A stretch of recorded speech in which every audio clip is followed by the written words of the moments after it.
Joining me now on the Daily Ledger Page 5 beat from Vail, Colorado, economic analyst, hedge fund manager, and contributor for Forbes and other major business publications, Thomas Landstreet. Tom, so Maduro wants access to $1.5 billion in gold. The opposition is saying, no, don't give it to him, because essentially what this would do is prop up what really has become his fascist regime.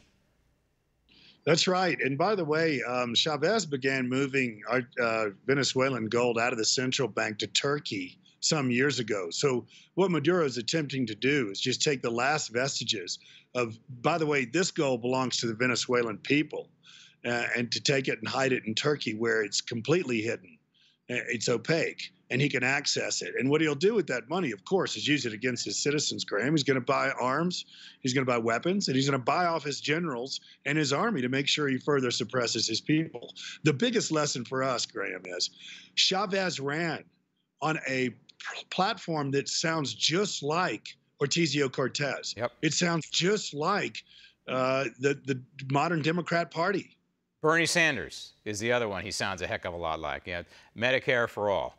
That's exactly what we're looking at. We're looking at, hey, it's probably not going to happen, but this could be what the United States could look like if we allowed those people to get a hold of our purse strings and become in major positions of power. Is the last thing we want. Now, when we look at the government shutdown, I guess the totals are in.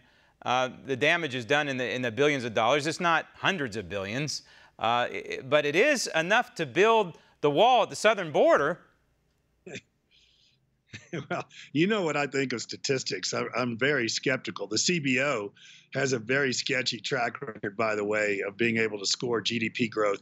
Serious investors, which is what I have to be, Graham, are not worried about the shutdown at all. It's not even in the top 5 of their worries.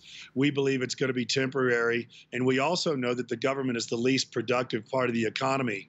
So, you know, we don't think this is much to worry about, honestly. But you are worried about the debt. I know you are, and the $22 trillion debt and the $200 trillion plus unfunded liability. Treasury Department is announcing that it's going to finance more long-term debt to pay for the deficit that's being produced out of Washington, D.C. That's number one. And number two, we mix that with this week, the Federal Reserve is going to come out like Puxatawny Phil, and I guess tell us if he sees his shadow or not. My guess, and we've talked about this, is that they're going to back down from quantitative tightening. Remember, quantitative tightening has two components. One is interest rates, raising them, and the other one is shrinking the Fed's balance sheet. I believe they're going to back down from both of them, and they absolutely have to, because there's a credit crunch forming out there on the risk parameters, if you will. Real quick, before I let you go, back on the slopes there in Vail, Caterpillar's earnings not so good today. And, you know, we don't talk about individual stocks on this program, but Caterpillar is a bellwether for this economy, a certain sector of the economy. You worried about that?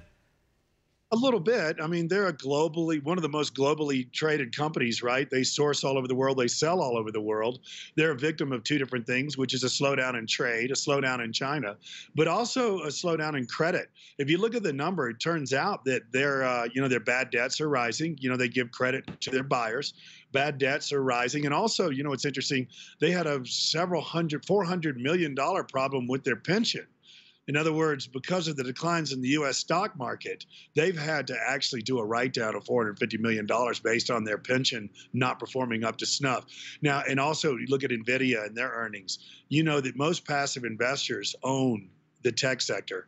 And if you look at tech sector earnings forecast, Graham, for the first quarter, they're now down 5.8%. Just a month ago, they were down 2.1%. So what we're seeing, this global slowdown is significant, and it really is a worry for us and for investors. It's a correction. The question is how deep and how long will it go? Or is it a nice buying opportunity? Time will tell. Tom, thanks.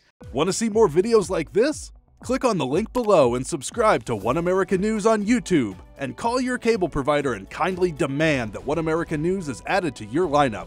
Call and subscribe today.